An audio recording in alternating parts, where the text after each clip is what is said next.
I killed a man, and don't know if it was the right thing to do. This was multiple years ago, back in the young hooligan days, at some party in the absolute middle of nowhere outside of some small town with absolutely nothing. There weren't too many people there, and I honestly still don't know how my group ended up there, but we did. We weren't even from anywhere around here. The night just took us there. Everything was going great. Having a great time being normal 17 to 20-year-old kids, doing what kids that age did. Had the music loud, beers flowing, just being kids.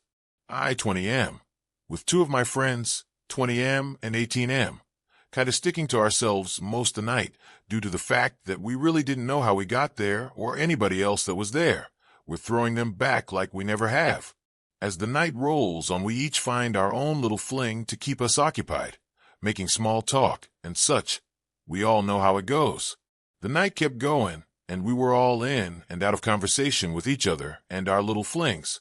But deep into conversation with one of my buddies, I realized that the girl I was flirting with had disappeared, which was weird due to the fact that she rode with the girl one of my friends was messing with.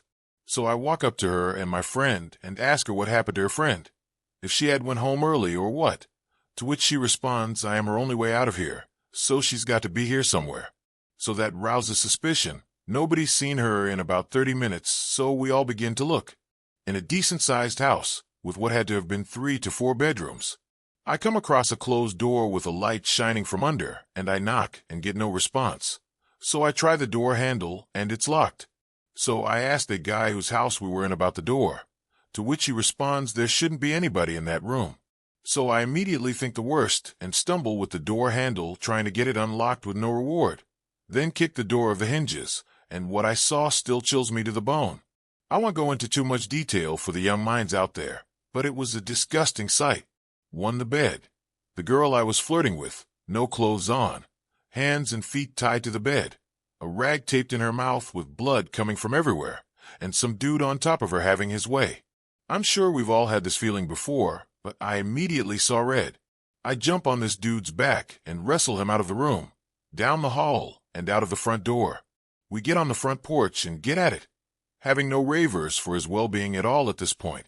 After going at it for a couple minutes, breaking the furniture and whatever else these people had on their front porch, he falls off of the porch face first. I jump down and still have no clue what made me do it. Grab my pistol out of the back of my jeans and ping it right at his face, right when he turns around. He's begging me not to, and everybody else is screaming at me. I still have no clue what made me do it, but I pulled the trigger. After what felt like a lifetime sitting there trying to realize and take in exactly what I had just done, I feel one of my friends grab the pistol out of my hand and make sure it was clear before anything else happened. I immediately run back to the room to check on the girl. Her friends had already untied her at this point and wrapped her with a bedsheet. Her face was almost unrecognizable. She was so scared her friends could barely get close to her.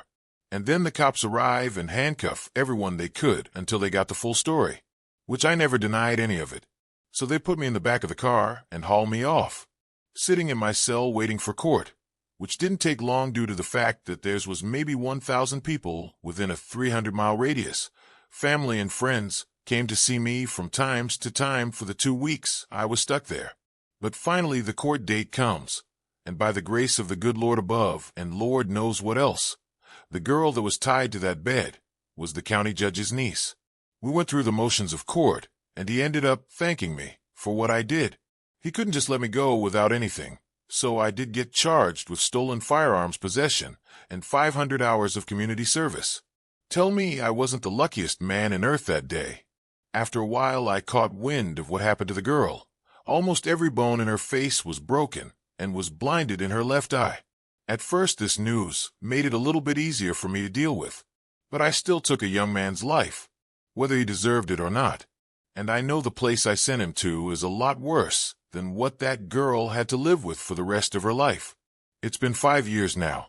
I still don't get much sleep because every time I close my eyes I see that kid's face, begging me not to do what I did. I'm not 100% sure that it will ever go away. Some days are better than others, but it's never not there. I ask myself every day if I did the right thing or not.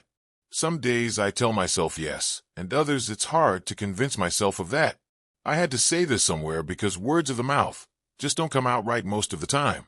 But that's my story, and I hope somebody can help me out. I killed someone today, and nothing feels like it's the right thing to do.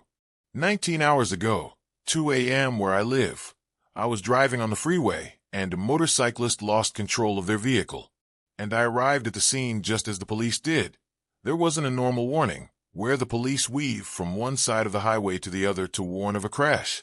1 second I saw police lights, the very next second I saw a body in the road. There wasn't enough time for me to evade or avoid, and I drove over the motorcyclist. He is dead. Everything since has just felt something I should be doing. After the police told me I was to go, I couldn't, and they ended up calling a crisis therapist to convince I was allowed to leave. But I couldn't just go home after the realization that there were pieces of a person on my car. I couldn't just go home and leave parts of a human being to deal with afterwards. So the therapist and officer told me I should go to a car wash. But that felt, well, I still don't know how that felt, to be honest, but it felt like the less wrong thing to do, so I agreed. Somehow in my shock I had convinced myself that this is just something that happened to me, and I'd be okay once everything was over. But once I started the car wash, everything I convinced myself of just fucking crumbled. My plan that I'd be alright crumbled. My thoughts of I can manage the situation crumbled. I crumbled. The entire time I was physically washing my car, I was uncontrollably bawling my eyes out. The thought that this piece here once was part of a person, and I am just washing it off as though it used to be a bug, broke me. After getting home and sleeping the little bit I could, everything just feels wrong. My 1-year-old making me smile at how loving she is felt wrong. My fiancé consoling me and trying to distract me felt wrong. Being able to pet my dogs felt wrong. Me not being on the side of the road and not being stuck forever to that spot of road feels wrong. Existing at this very moment feels so indescribable wrong. All day my family has been bombarding my phone trying to reach out, but I just can't handle being asked how I'm doing again. I feel wrong, and I can't even explain how wrong is an emotion, but wrong is all I can say. My mom tried to force me to go to an aviary with the family, but again, everything is wrong. The person I killed will never go to an aviary, so how can I just go out like nothing happened? This was probably not the best thing I did today, but I just looked at my car and noticed all of the damage I didn't look close enough to see earlier this morning during the car wash. And I froze, just unable to move, unable to reconcile my feelings or thought, and everything just hit like I washed back at the car wash. And again I just stood there sobbing uncontrollably. I don't know what to do. Everyone I have tried to talk to, family, therapist, police officers, all are telling me I did the best I could and try to help me cope. But right now at this moment they are wrong. Everything is just wrong.